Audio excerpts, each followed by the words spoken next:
네, 잘 지내셨습니까? 방금도 실수를 해가지고 또 다시 녹화를 하게 됐습니다. 아직까지도 잘 적응이 잘 안 되는 것 같아요. 오늘은 여자여라고 하는 제목으로 말씀을 전하고자 합니다. 네, 본문은 요한복음 8장 2절부터 11절까지 말씀입니다. 아침에 다시 성전으로 들어오시니 백성이 다 나오는지라 앉으사 그들을 가르치시더니 서기관들과 바리새인들이 음행 중에 잡힌 여자를 끌고 와서 가운데에 세우고 예수께 말하되 선생이여 이 여자가 간음하다가 현장에서 잡혔나이다. 모세는 율법에 이러한 여자를 돌로 치라 명하였거니와 선생은 어떻게 말하겠나이까. 그들이 이렇게 말하면 고발할 조건을 얻고자 하여 예수를 시험함이러라. 예수께서 몸을 굽히사 손가락으로 땅에 쓰시니 그들이 묻기를 마지 아니하는지라.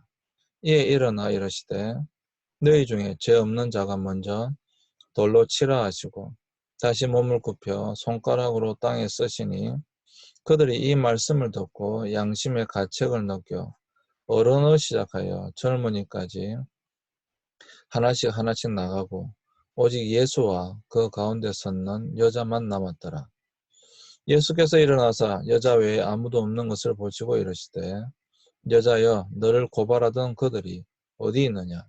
너를 정죄한 자가 없느냐? 대답하되 주여 없나이다. 예수께서 이르시되 나도 너를 정죄하지 아니하노니 가서 다시는 죄를 범하지 말라 하시니라. 아멘. 예수님께서 생수의 강에 대한 말씀을 하시는 동안 대제사장이 보낸 사람들이 예수님을 감시하고 있었습니다. 예수님을 체포하려고 하였지만 이 말씀이 그 사람들을 감동시켜 그날은 아무 일 없이 넘어갈 수가 있었습니다. 근데 그 다음 날도 예수님께서는 또다시 성전으로 들어가셨습니다. 하지만 그날 성전은 대제사장과 바리새인들이 예수님을 잡기 위해 설치한 거대한 덫이 기다리고 있었습니다. 사실 오늘 본문은 너무도 유명한 본문이죠. 이 속에서 제가 지난주에 큐티를 하면서 굉장히 감동을 받은 부분이 있습니다. 그 감동을 받은 그 부분을 제가 나누고자 하는 것입니다. 첫 번째, 선생은 어떻게 말하겠나이까? 이 말씀은 요한복음 8장 2절부터 5절까지 나와 있는데요. 예수님 말씀을 전하고 계실 때 대제사장과 바리새인들은 준비해 두었던 덫을 펼쳤습니다. 그것은 바로 간음하다가 현장에서 붙잡힌 한 여인이었습니다. 그들은 그 여인을 예수님의 옆, 그러니까 거기 모인 사람들의 한가운데 세우고는 예수님께 선생님, 이 여자가 간음하다가 현장에서 붙잡혔습니다. 모세는 율법에 이런 여자는 돌로 쳐서 죽이라고 했습니다. 그러면 선생님의 의견은 무엇입니까? 어떻습니까? 라고 질문을 한 것입니다. 근데 우리가 너무도 잘 아는 것처럼 이 질문은 준비된 질문이었죠. 어떻게 하면 예수님을 붙잡을 수 있을까? 공경에 처하게 할 수 있을까? 이러한 것들을 생각하는 중에 이렇게 한 것입니다. 율법은 간음하다가 현장에서 잡히면 돌로 쳐 죽이라고 말하고 있습니다. 그것이 모세의 가르침, 율법이었습니다. 그런데 그 당시 이스라엘은 로마의 식민지 상태였습니다. 그래서 유대인들에게는 자기 마음대로 사형을 집행할 수 있는 권한이 없었습니다. 만약에 예수님이 그 여인을 죽이라고 말씀하신다면 모세의 율법과 일치하지만 로마의 법에는 정면으로 도전하는 셈이 됩니다. 예수님을 그때 당시에 대제사장들이 예수님이 십자가에 못 박게 할 때도 빌라도에게 예수님을 데려가죠. 왜 그랬습니까? 그들은 죽이는 권한이 없었기 때문에 그랬습니다. 그래서 그들은 빌라도의 법정으로 예수님을 강제로 끌고 왔던 것이죠. 오늘도 마찬가지입니다. 그러한 것을 덫을 놓고 시험을 하고 있는 것입니다. 만약에 그 여인을 놓아주라고 한다면 율법을 어기는 것이고, 죽이라고 한다면 로마의 법을 어기게 되는 것입니다. 그리고 뿐만 아니라 그동안 사랑을 말씀하시고 용서를 말씀하셨던 예수님의 가르침과도 완전히 배치가 됩니다. 그리고 만약에 예수님께서 그 여인을 놓아주라고 하면 그것은 로마 법은 존중할 수 있지만 모세의 율법은 공개적으로 부인하는 셈이 됩니다. 우리가 너무도 잘 알고 있는 본문이죠. 더 잘 알고 있는 내용입니다. 자, 여러분. 이러한 상태에서 여러분 어떻게 해야 되겠습니까? 이러한 상태에서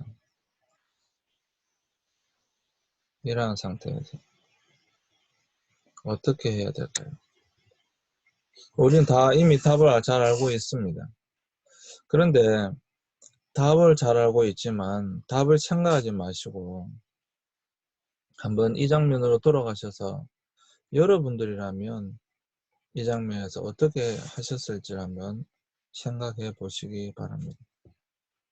이때 예수님은 두 번째, 너희 중에 죄 없는 자가 먼저 돌로 치라. 우리가 너무 잘 아는 말씀이죠. 그 질문을 던지고 답을 기다리고 있는 대제사장들과 바리새인들, 그리고 점점 더 큰 소리로 웅성거리기 시작하는 군중들, 그들이 만들어내는 팽팽한 긴장과 압박감은 점점 더 무거워져 가고 있었습니다. 한번 생각해 보세요. 이제 은혜를 받고 있는 그 사람들 속으로 이 대제사장들과 바리새인들은 그 가늠하다가 현장에서 붙잡힌 그 여인을 일부러 데려옵니다. 사실 일부러 데려왔는지도 모릅니다. 그리고 그 가늠하다가 현장에서 잡힌 그 여인을 어떻게 해야 될 것인지에 대하여 사람들이, 그 은혜 속에서 있던 사람들이 갑자기 돌로 쳐 죽이라고 사실 외쳤을지도 모릅니다. 그러지 않았겠어요, 여러분? 사실 예수님 말씀을 듣고 굉장히 은혜 속에 있는 그 사람들, 굉장히 은혜 속에 있는 그 사람들. 근데 갑자기 가늠한 한 여인을 데리고 들어왔습니다. 그랬더니 어떻게 했어요? 웅성거리고 있겠죠. 점점 더 소리가 커지겠죠. 돌로 쳐 죽이라 이런 사람도 있었을 것이고, 굉장히 야유하는 사람도 있었을 것이고, 여러 가지 사람들이 있었지 않았겠습니까? 그들이 만들어내는 정말 팽팽한 긴장감과 압박감, 점점 더 무거워져 가고 있지 않았겠습니까? 그 상황 가운데 참 이게 예수님의 지혜인데요. 그러한 상황 가운데 여러분, 그 사람들에게 무슨 말을 한들 그 사람들이 듣겠습니까? 지금 흥분되어 있는 상태인데, 굉장히 흥분이 돼 있어서 그 사람들은 아무 소리도 들리지 않을 것입니다. 무슨 말을 해도 그 사람들은 아마 반박할 것입니다. 그래서 우리가 너무도 잘 아는 것처럼 예수님은 어떻게 하셨습니까? 그냥 정말 전혀 뜻밖의 행동을 하십니다. 이렇게 해라 저렇게 해라 이렇게 말씀하신 것이 아니죠. 그냥 가만히 그 자리에 앉으시더니 땅에다가 손가락으로 무언가를 적어 내려가기 시작하십니다. 그냥 아무 말 하지 않고 아무 말씀하시지 않고 그냥 땅에다 앉으셨습니다.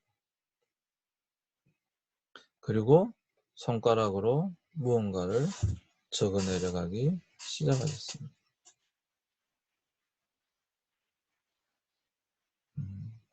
물론 얼마 동안 땅에다가 적고 계셨는지는 우리는 모릅니다. 몇 분을 그렇게 하셨는지, 뭐 잠시 그렇게 하셨는지 그건 모릅니다. 근데 중요한 것은 가만히 땅에 앉으셔서 손가락으로 뭔가를 적어 내려가고 계실 그때에 마음이 다급해진 것은 이제 그 당국자들이었다라고 하는 것입니다. 그 가늠한 여인을 데려와서 예수님을 이 덫에 걸리게 만들려 했던 그 사람들이 이제 급해지기 시작한 겁니다. 아니 딱 덫을 놓았는데 예수님께서 그 덫을 탁 물어야 되는데 그 덫을 밟아야 되는데 예수님 그렇게 하시지 않은 것이죠. 그냥 조용히 자리에 앉으시고 적기 시작했습니다. 그들은 빨리 대답하라고 예수님을 재촉했을지도 모릅니다. 예수님은 너긋하셨습니다. 굉장히 중요한 지혜입니다. 화를 내고 있는 사람한테 무슨 말을 한들 그 화가 진정이 되겠습니까? 지금 흥분해 있는 사람한테 무슨 말을 한들 그것이 들어가겠습니까? 아무 말씀 안 하십니다. 조용히 땅에 앉으셔서 적기 시작하십니다. 아무리 재촉해도 예수님 오히려 더 너긋하셨습니다. 그러는 동안에 시간이 물론 얼마나 흘렀는지 모릅니다. 그러는 동안에 그렇게 기강되어 있던 군중들의 감정도 조금씩 차분해졌습니다. 그리고 더욱더 중요한 것은요. 이제 사람들의 관심이 여인이 아니라 예수님이었다라고 하는 것입니다. 굉장히 중요한 것입니다. 지금 이 군중들은요. 여러분 잘 보십시오. 이 군중들은 지금 여기에 세 부류의 사람이 있습니다. 군중이 있습니다. 물론 이 가늠한 여인을 데려온 이 사람도 있었지만 일단 군중이 있었습니다. 그리고 가늠한 여인이 있습니다. 그리고 예수님이 계십니다. 자, 처음에 이 예수님께서 이 군중들에게 말씀을 설교를 하고 계셨습니다. 이 군중들이 굉장히 은혜를 받고 있었습니다. 그런데 이때 이 가늠한 여인이 등장합니다. 이 가늠한 여인이 등장함으로써 모든 군중들의 관심은 딱 가늠한 여인들에게로 갑니다. 제가 설교하다가 자주 하는 이야기 중에 지금은 뭐 저희 교회는 그런 일 없지만 제가 영동에서 교회 개척했을 때도 또 다른 교회 집회를 가도 자주 하는 이야기가 있습니다. 그게 뭐냐면 설교 시간에 딱 보세요. 설교 시간에 아무리 목사님 설교를 잘하고 막 은혜 받고 있다 할지라도 딱 예배 중간에 어린아이가 하나 뛰어들어왔다고 생각해 보세요. 모든 관심이 제가 아무리 설교를 잘해도 모든 관심이 그 아이에게 다 집중돼 버리잖아요. 그렇지 않습니까?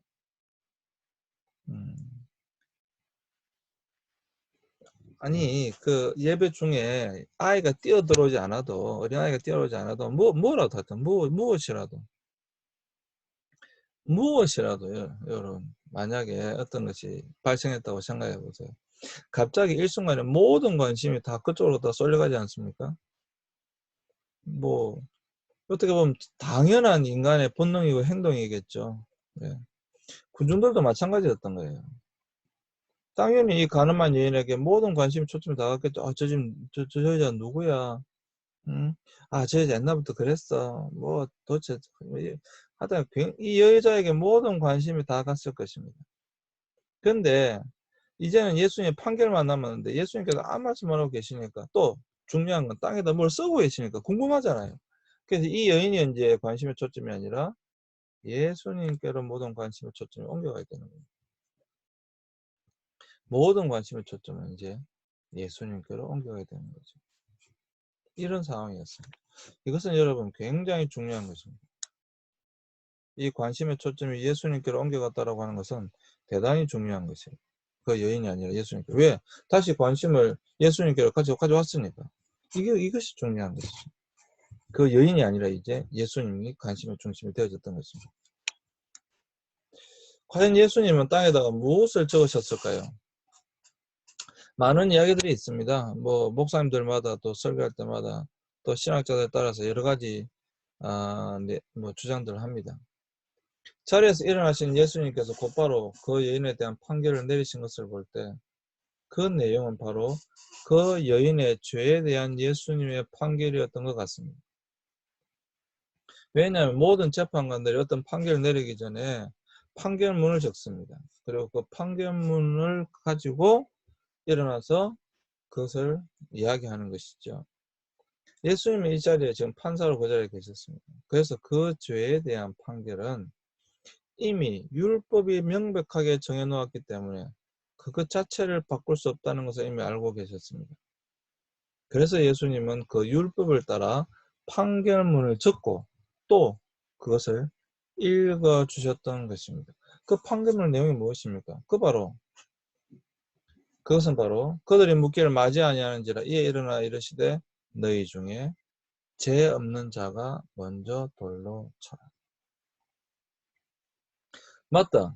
율법은 돌로 쳐 죽이라고 하는 것이 맞다. 그래, 맞아. 돌로 쳐라. 그것이 율법이다. 그게 맞는 것이다. 그러나, 그러나, 너희 중에 죄 없는 자가 먼저 돌로 쳐라. 너희 중에 죄 없는 자가 먼저 돌로 쳐라. 사실 우스갯소리로 만약에 이게 한국에서 일어났다고 한다면 누군가 돌로 들어 쳤을지도 모른다. 뭐 이런 이야기도 합니다. 제가 선교할 때 인도는 아마 정말 누군가 먼저 돌을 들어 쳤을 것입니다. 그런데 최소한 이들은 경건한 유대인이었습니다. 무슨 말인가 하면 이들은 자신의 죄의 경중에 따라서 성전에 가서 제물을 드리고 그 제물로 자신의 죄를 사함받기 위하여 율법을 지키는 그러한 사람들이었습니다. 매일 또는 시간을 따라서 자신을 대신하여 비둘기가 죽고 양이 죽고 소가 죽는 것을 봐왔던 사람들입니다. 최소한 그들의 마음 가운데 내가 죄인이다라고 하는 것에 대한 것이 있었다라고 하는 것입니다.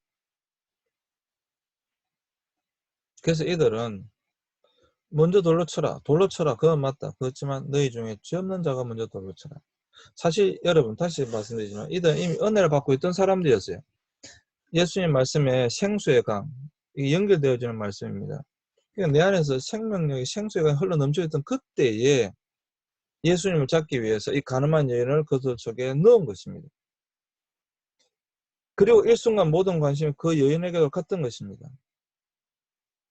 그리고 그 상태에서 예수님은 땅에 앉으셔서 일단 그들의 흥분을 가라앉히셨고 그리고 판결문을 적으신 것입니다. 율법을 어기신 것이 아닙니다. 맞다. 너희들이 돌로 쳐라. 그것이 율법이다. 율법을 지켜라. 그것이 맞는 말씀이다. 그러나 너희 중에 죄 없는 자가 먼저 돌로 쳐라.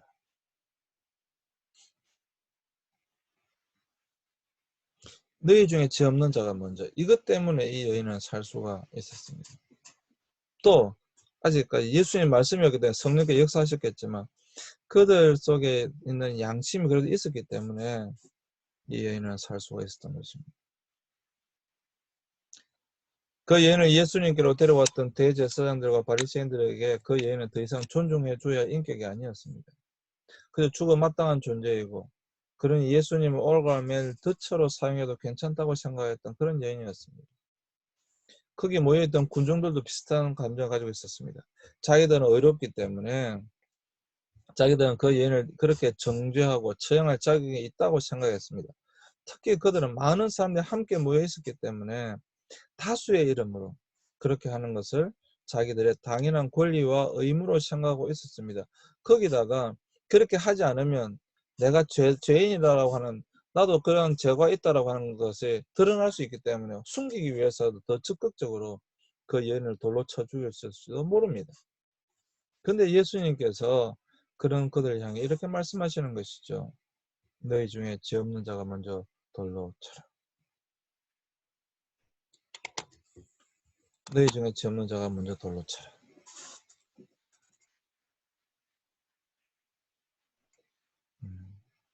우리는 교회에서 얼마나 돌로 치고 있습니까? 우리는 교회에서 얼마나 조그만 나에게 기회가 되어지면 다른 사람을 정죄하고 판단하고 죽이려고 합니다. 다시 한번 이 말씀이 우리 마음속에 울려 퍼지길 원합니다. 너희 중에서 죄 없는 자가 먼저 돌로 쳐라. 네, 잠시 쉬었다가 죄송합니다. 설교가 끊어서 어쨌거나 뭐 어쩔 수 없습니다. 잠시 쉬었다가 하도록 하겠습니다.